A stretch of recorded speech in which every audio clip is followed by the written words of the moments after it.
Today's episode is brought to you by Patreon. If you're interested in supporting the show, go to patreon.com/JoshuaVelas and become a $2 backer today and get early access to the new episodes. I'll be leaving a link in the description down below, but for now, on to today's episode.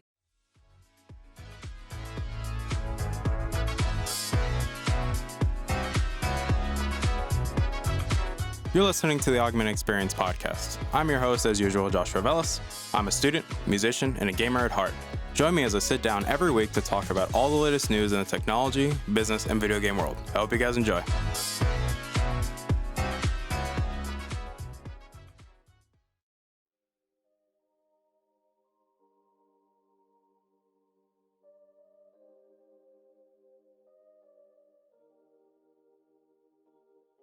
Alright, everybody, welcome back to the show. My name is Joshua Velas. I'm your host as usual, and obviously welcome back to the show. Today's episode 147 of the show, and before we get started, I'm going to do a little bit of house cleaning real quick because, well, you guys know we like to do it around here, and it only makes sense to do it. So let's get on to house cleaning. So I do want to say thank you guys for coming back and listening. It does really mean a lot to me. You guys constantly keep downloading these episodes, you keep sharing these episodes, you constantly keep letting me know how you feel about them, and it really does mean a lot to me. Because if I'm being honest, I wouldn't keep doing this if I didn't enjoy doing this. And at the same time, you guys are enjoying this because, well, you guys actively vote on what we talk about on the show and you guys actually care about what I say. So I don't see why I wouldn't talk about stuff, but I do greatly appreciate that. Obviously, thank you guys for all the love and support, for constantly, sharing the episodes, downloading them, or watching on the YouTube page, leaving a like, dislike, subscribing, notification bell, all that jazz. And also hitting me up on my social medias and letting me know how you guys feel about the episode or what do you want me to talk about, essentially. I do thank you guys for that a lot, really do. But I do also want to say thank you to the Patreon backers. You guys constantly keep supporting the show, and I greatly appreciate you guys. I do want to say that, yes, we did add a second tier to the Patreon page. So if you want to become a Patreon backer, you can click the link down below, whether you're listening to the audio version or watching the YouTube version, that you can just click the link down below and become a Patreon backer, and you can pretty much go from there. I also want to say, again, thank you guys for everything. And let's get right into today's episode because we do have a bit of an interesting talk. This one is just me reflecting a little bit and doing a little bit of a recap regarding all the technology that has come out in 2020, but specifically also trends of technology, because to me, there are a couple trends that have come to mind that I do want to talk about and emphasize on. But I feel like it's also a healthy way to incorporate pieces of technology that have come out this year and how they relate to those trends. And I think that's very important that I do want to talk about. So let's start with the smartphone category, because the smartphone category is a very interesting one. The reason I say that is, yes, we have a lot of amazing smartphones, whether it be the rise of foldable phones or the rise of more affordable options from every manufacturer, that we're getting good, affordable options. And in that whole space, whether it be the new iPhones, the new Samsung phones, the new OnePlus phones, the LG phones, the, Asus ROG phones, whether it be whatever, one phone did stick out to me. And I actually have it here in front of me. The Pixel 5.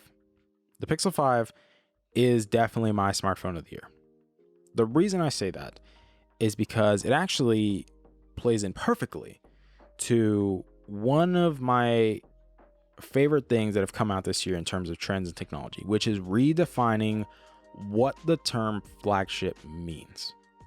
And I feel like this is very important because for a long period of time, people or tech enthusiasts, or I wouldn't say tech enthusiasts, but the tech, I would say, how would I describe them?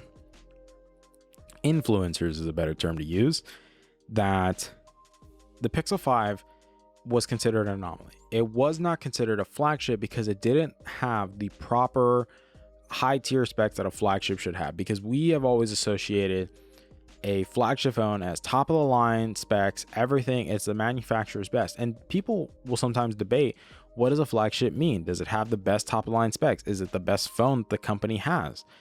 And I feel like the Pixel 5 definitely plays into redefining what a flagship really means. And I feel like that is one of the best trends that has come out in terms of the smartphone field, that we see this change, that we see this, I would say, increased perspective on how we want to do tech reviews rather than relying on tech influencers dictating the conversation, because that is something that I will get to a little bit later on. That is something that I do not agree with, is the rise of tech influencers, or the emphasis put on tech influencers' opinions. Going into the camera space now, this is a little bit more fun because this is a new category that I've gotten the privilege of being inside of now, because, well, I do video for the show now. And I've also taken up photography and videography as, you know, my small business, Revelis Photography. That, to me personally, it's been a great year for cameras. We definitely have seen some highs, we've seen some lows, we've seen great cameras, we've seen bad cameras. Obviously, I'm going to speak from my own personal opinion. The Fuji X-T4 is definitely one of my favorite cameras that have come out this year, because it's my main camera that I do everything with. And I just think Fuji outdid themselves. I think they just did an amazing job with the video features, the overall features of the camera itself. That Fuji has definitely done an amazing job with this camera, and I applaud them with how good it is, because you guys are getting to see firsthand the quality out of this camera in terms of video. And if you follow me and follow my photography work, you obviously get to see how my photos turn out professionally. You guys get to see the stills that I take, whether it be portraits or graduate photos or whatever I decide to take, that you guys get to see the quality yourself. And to me, the Fujifilm X-T4 is definitely one of my favorite cameras of the year. Probably definitely one of the better hybrids that have come out this year. But that doesn't mean the competition hasn't made some interesting things as well. The Sony a7 III is obviously considered one of the best video cameras on the market right now because of how good it is. And the a7C being Sony's smallest full frame offering, that basically is a a7 III just with some updated features like unlimited record time for video, better video features. But yes, in terms of a stills camera, it's a little bit worse than the a7 III because of the grip and the EVF and things like that. But overall, definitely a fun little camera to have as a B cam, or just, you know, a nice secondary camera. The Canon R5 and R6, obviously the talk of the town, phenomenal stills cameras. However, in terms of video, the overheating stuff that came out with them was a bit of an issue. I say a bit, I really mean it was a big issue, because it pissed off a lot of people. But they definitely, with the firmware update, have improved. I still think they're great cameras though, but I will say that it was a bit annoying with what Canon did. Fuji also made the XS10, which is a nice entry-level camera to the Fuji system, which that camera is phenomenal. I do recommend it if you want to start. We also have the Panasonic made the S1H and the S5. Definitely phenomenal cameras in their own right. I do believe Panasonic can still improve because of their autofocus system, but we'll have to see. I do also want to say Nikon has definitely done great job with the A7SC and the A6C. Actually, no, the A7 II and the the Nikon Z7 II or Z7S2 and the Z6S2. That those two cameras have definitely helped Nikon a lot. They definitely been a big improvement. And I can only imagine how Nikon goes from here in this space, because, like, I hope they improve. That's all we can really hope for. But aside from that, I do believe we also want to talk about the PC space, because the PC space has definitely been, you know, pretty bonkers, not gonna lie. We've had new processors come out. We've had the AMD 5000 series and the Intel 10th generation. We've also got new GPUs, the Radeon RX 6000 series and the NVIDIA RTX 3000 series. Both phenomenal GPUs, incredible performance and value. Granted, they do compete with each other very well, and it just comes down to which one you prefer. But I will also say it comes down to which one you can get. And this is a bad trend that I do not agree with that has been happening in 2020, which is the rise of scalping. And this is not a good thing, guys. Like, I'm just being honest with you guys. This is pretty BS. The fact that this is happening, I don't agree that this is happening. I think it's personally, I think it's really shitty. Like, I'm just saying, like, I don't agree with the fact that this trend is becoming more popular now. The fact that scalping is definitely becoming more of a normal thing to do, and a lot of people are upset because all this does is create an unnatural or artificial supply and demand relationship, that scalpers basically buy up large amounts of these things and then they resell them, and then it just causes a whole bunch of issues that I personally just think it's not cool. That's just my opinion. I think it's pretty crappy. However, in terms of performance, yes, these graphics cards are amazing. The new AMD 5000 series is definitely great in terms of CPU performance. Definitely a pretty big leap from the 3000 series, because I currently have a 3900X in my personal computer. That the 5000 series, if you can get your hands on them, is definitely worth every penny for those processors in comparison to the Intel 10th generation, which, yes, it's actually kind of ironic that the AMD 5000 series outperforms the Intel 10th generation, but the Intel 10th generation processors are actually in stock in a lot of places, and you can actually get them because, well, the other ones are sold out because of scalpers and just high demand. And the Intel, you actually have a good chance of getting the Intel stuff. So, there's that. But I will also say, one thing I did enjoy about the PC space was the Black Friday deals on SSDs. The fact that you can get a 2 terabyte Samsung 970 Evo Plus for $250 was a phenomenal deal for Black Friday if you were able to get one. Like, that is incredible. For that kind of SSD, for that price, it was a steal. And if you were able to get one, cool. If you weren't, you definitely should have tried to make an effort to get one, because that was a really good deal. I will also say another bad trend that I hope goes away in 2021, which I think this is just a side effect of the whole scalping situation and people being desperate to just get new parts, is the fact that PC building is definitely a lot more difficult this time because the lack of parts. There's just not that many parts, that people are just buying up parts, and the fact that trying to build a new PC this year has not been the most easiest thing to do or the most favorable experience, because there's just not that many parts. And to be honest, it just sucks, the fact that there's not so many parts. So hopefully in 2021 this will go away, and then we just go back to normal where parts are more available and I can just walk into a store, get the part that I want, and leave and not have to deal with anything. That's just what I want to deal with. A lot of people don't like shopping online, guys, because of the whole bot situation, that it's just so annoying. But hopefully we can see these things change over time, and that's all we can really hope for in terms of that.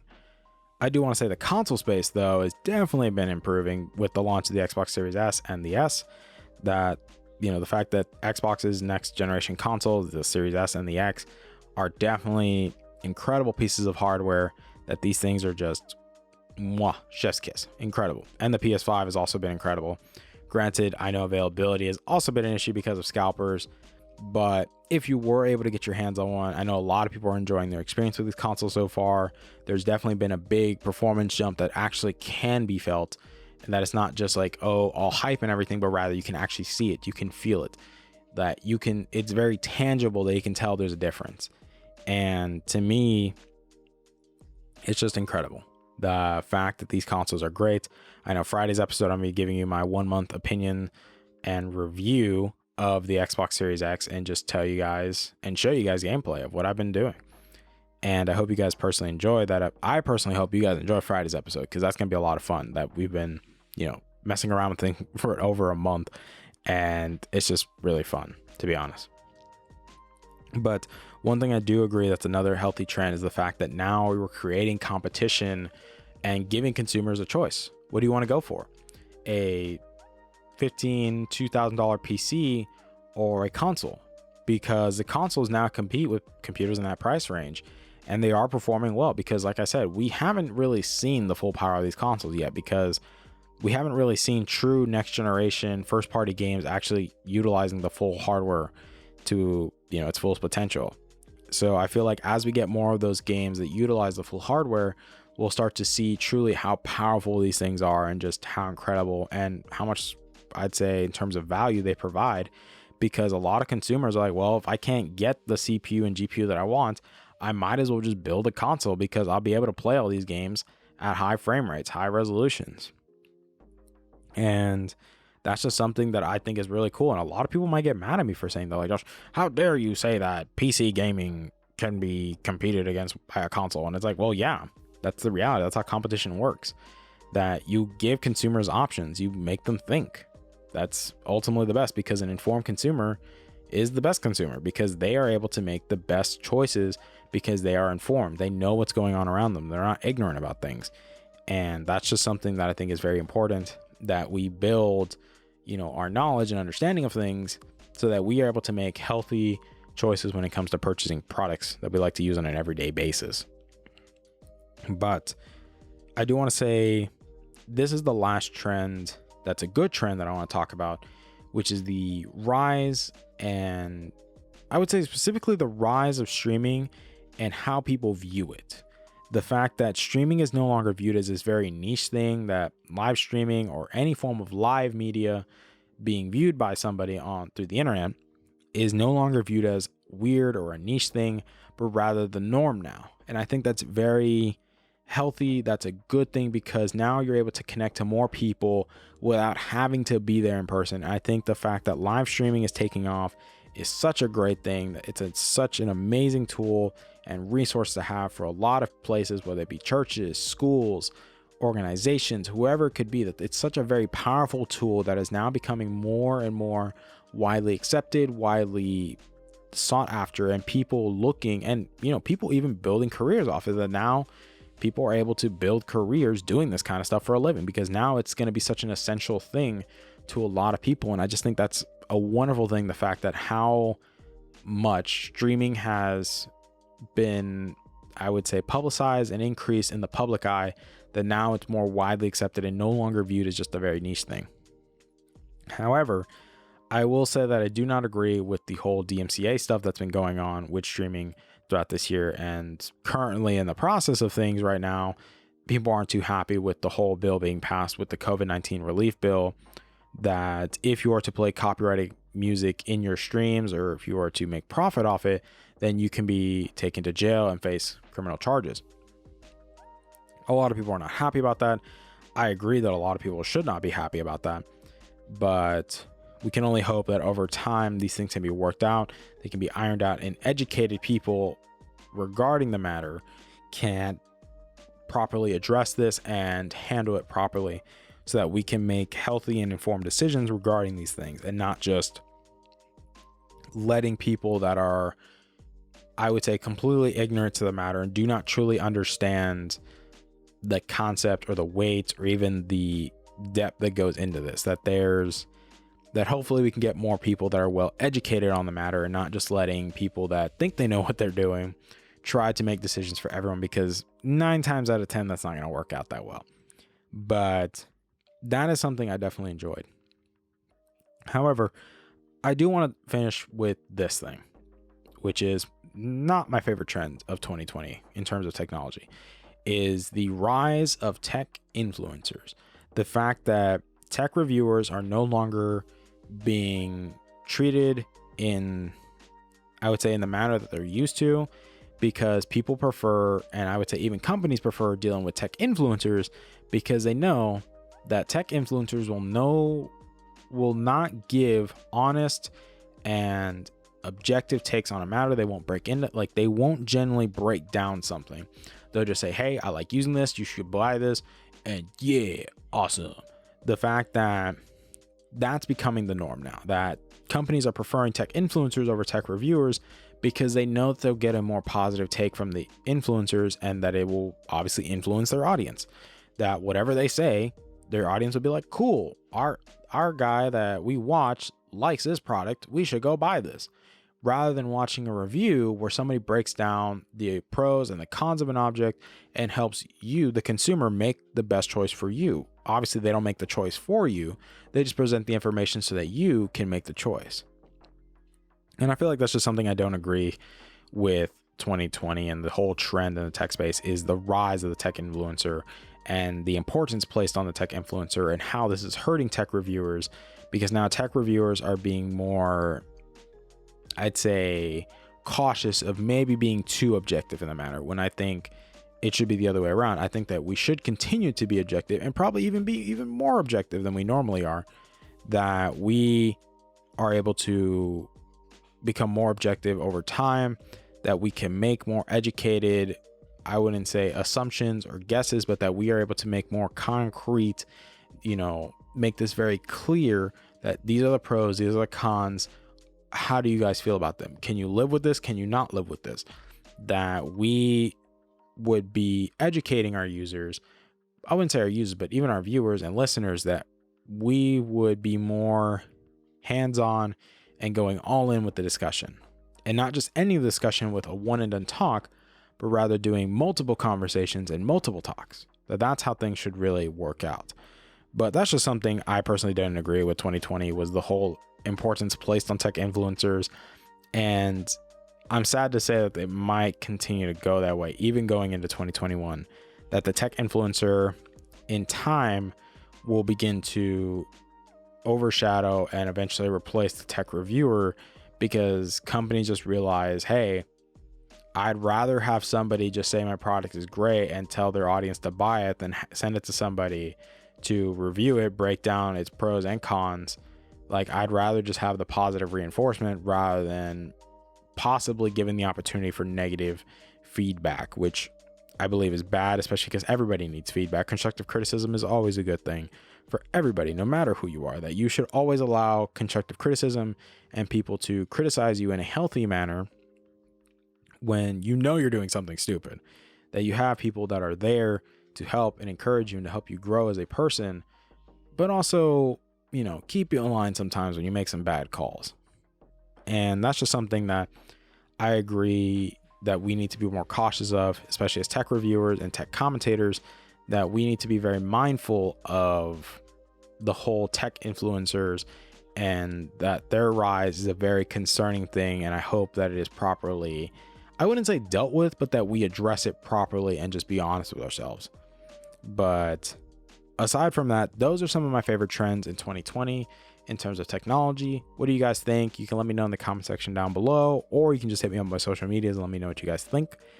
Granted, I'm very excited for Friday's episode. I hope you guys are too, because there's definitely been a lot of work going into it, and getting a lot of gameplay for it, because that's what you guys want. You want gameplay, so we're giving you gameplay. But I do want to say thank you guys for everything. You guys are great. I love you guys to death. Please continue to be safe. Please continue to take care of everyone around you, because the world is still weird, and that's all we really can do, is just continue to be mindful of the people around us and take care of those that we care about. Obviously, I'm very excited because obviously this is Christmas week for us, and it's just going to be a fun time. So I hope you guys enjoy. I hope you guys enjoyed today's episode. If you like it, leave a like. If you don't like it, leave a dislike. You can obviously click the subscribe button, notification bell, whatever you want to do to it. Or if you're listening to the audio version, you can obviously just share the episode, download it, do whatever you want with it. But I greatly appreciate you guys. Please continue to be safe, and I will see you guys Friday. I love you guys to death. Bye, guys. Hey there. Thank you for listening to today's episode. I really appreciate it. Thank you guys so much for taking time out of your day and listening to today's episode. If you're interested in supporting the show, whether it be financially, clicking the follow button, or just sharing the episode, it all works for me, guys. Thank you guys so much for your time, and I love you guys to death.